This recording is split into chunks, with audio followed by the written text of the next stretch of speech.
Os amigos do Revisão PGE, tudo firme? Vamos continuar falando de improbidade administrativa. Nós já vimos o conceito e quais são os sujeitos ativo e passivo do ato de improbidade, é a parte 1. Nós já vimos quais são as modalidades de improbidade administrativa, parte 2. Já vimos quais são as sanções por ato de improbidade, parte 3. Agora nós vamos para a parte 4, que nós vamos analisar o quê?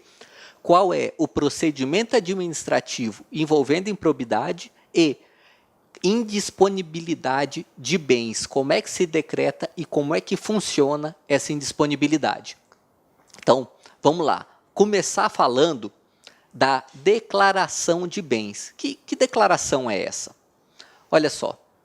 Artigo 13 da Lei de Improbidade. A posse e o exercício de agente público ficam condicionados, ou seja, é uma condição para a posse e exercício do cargo público, o quê? A apresentação de declaração de bens e valores que compõem o patrimônio desse agente público, tá bom? Então, quando você quer entrar no serviço público, você tem que apresentar uma declaração de patrimônio, tá? E como funciona isso? O parágrafo 1º desse mesmo artigo vai falar que essa declaração ela abrange os bens e valores não só do agente, mas também do cônjuge ou companheiro, dos filhos ou de outras pessoas que vivam sobre a dependência econômica do agente ou pretenso agente público, tá bom? E mais, a atualização tem que ser anual. Quem é servidor público sabe disso, sabe? Todo ano você tem que apresentar para o RH do órgão que você trabalha a declaração de bens e de patrimônio. E quando deixa o cargo, a mesma coisa. Então veja, são 3 momentos em que se tem que apresentar essa declaração de bens. Quando se assume o cargo, que é na posse e exercício, todo ano e quando se deixa o cargo. E mais. Qual é a pena para quem não apresenta essa declaração? A pena é de demissão. Veja que é uma pena gravíssima, tanto que eu nunca via ser aplicada na prática. Eu nunca vi alguém ser demitido porque não apresentou declaração de bens. Mas está previsto na lei e é possível.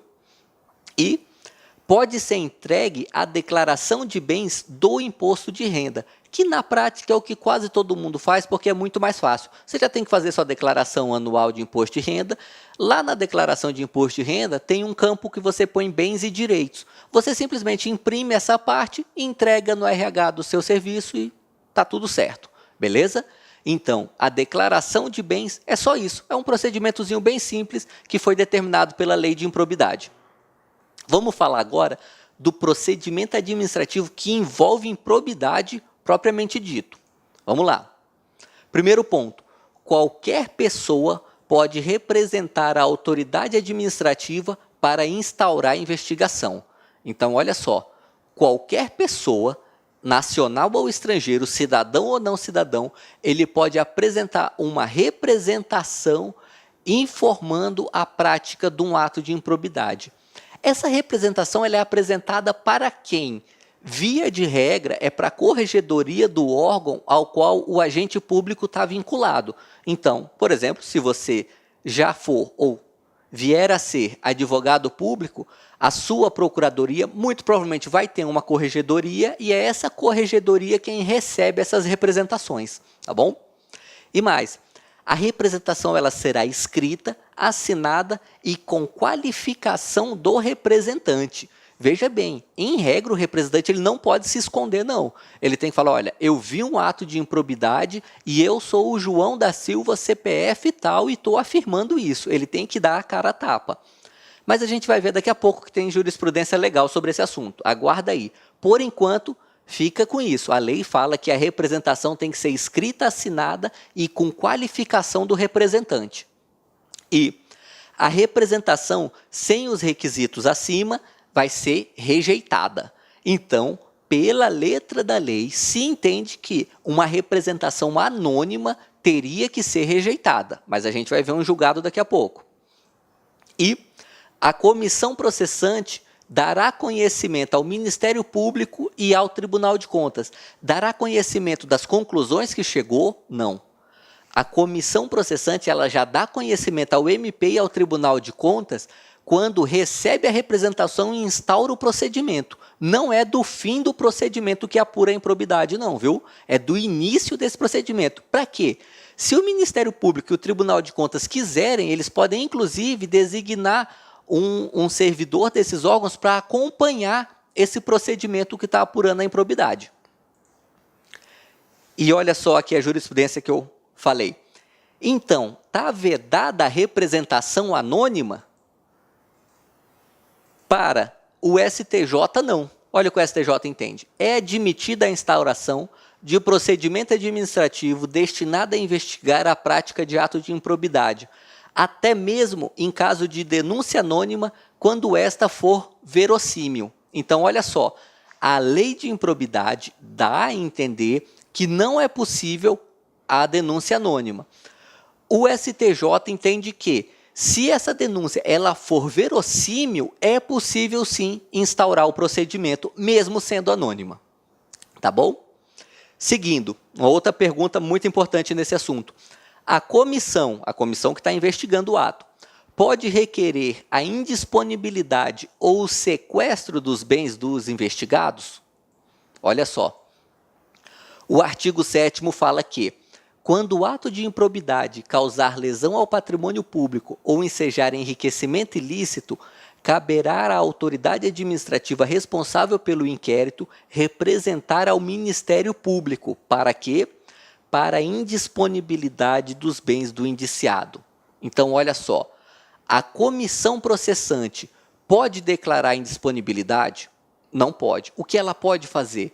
Ela pode requisitar, ela pode requerer que o Ministério Público peça essa indisponibilidade. É o próprio Ministério Público que decreta a indisponibilidade? Não. Esse é um ato privativo do Judiciário. O Ministério Público vai pedir para o Judiciário declarar indisponíveis os bens daquele agente que está sendo investigado por improbidade. Beleza? E o artigo 16 vai falar o seguinte: havendo fundados indícios de responsabilidade, a comissão representará o Ministério Público ou a Procuradoria do órgão. Veja, aqui as Procuradorias da Fazenda Pública também entram. Entram para fazer o quê? Para requerer ao juízo competente a decretação do sequestro dos bens do agente ou do terceiro que enriquecer ilicitamente ou tenha causado dano ao patrimônio público. Tá bom? Então, não só o MP, mas também as procuradorias podem representar no judiciário para quê? Para conseguir essa indisponibilidade de bens. E o parágrafo 2º fala que, quando for o caso, o pedido incluirá a investigação, o exame e o bloqueio de bens, contas bancárias e aplicações financeiras mantidas no exterior. Então, veja, o ato de improbidade, ele pode ensejar bloqueio de bens até que estão no exterior, desculpa. E para isso, precisa do quê? Precisa que a comissão processante apresente esses dados para o Ministério Público ou para a Procuradoria e o Ministério Público ou a Procuradoria requeram o juízo. E o juiz defere e esses bens estarão indisponíveis mesmo estando no exterior. E um julgado do STJ de 2013, que vai falar que é possível a decretação de indisponibilidade de sequestro mesmo para bens adquiridos antes do recebimento da ação de improbidade, beleza? Então, olha só, a gente tem duas coisas diferentes aqui que tem que analisar. Primeiro, o bem ele pode ter sido adquirido antes ou depois do ato de improbidade e ainda assim ele pode ficar indisponível e pode ser sequestrado, beleza? E a segunda coisa, que é o que essa jurisprudência fala em específico, fala que a decretação de indisponibilidade ela não precisa estar na ação de improbidade, ela pode ser anterior à ação, tá? Olha só. A jurisprudência do STJ é no sentido de que a decretação da indisponibilidade e do sequestro de bens em improbidade administrativa é possível antes do recebimento da ação. Tá? E aqui o outro julgado falando que é desnecessária a prova do perículo in mora concreto. Olha só que interessante. A gente sabe que para concessão de medidas cautelares, a gente precisa cumprir 2 requisitos. Primeiro, periculo in mora, e segundo, o fumus boni iuris. O STJ entende que, para fins de improbidade, para declarar a indisponibilidade do bens, basta o fumus boni iuris. Não precisa do periculo in mora, ele já é presumido pela lei de improbidade. Bem interessante esse julgado e vem sendo cobrado em concursos consistentemente. E aqui, mais uma questão. A indisponibilidade pode cair sobre bens adquiridos tanto antes como depois da prática do ato de improbidade. Isso eu antecipei naquele slide anterior. Aqui, julgado do STJ de 2013. Galera, sobre o procedimento administrativo e indisponibilidade do bens é isso aí. A gente se vê na próxima aula.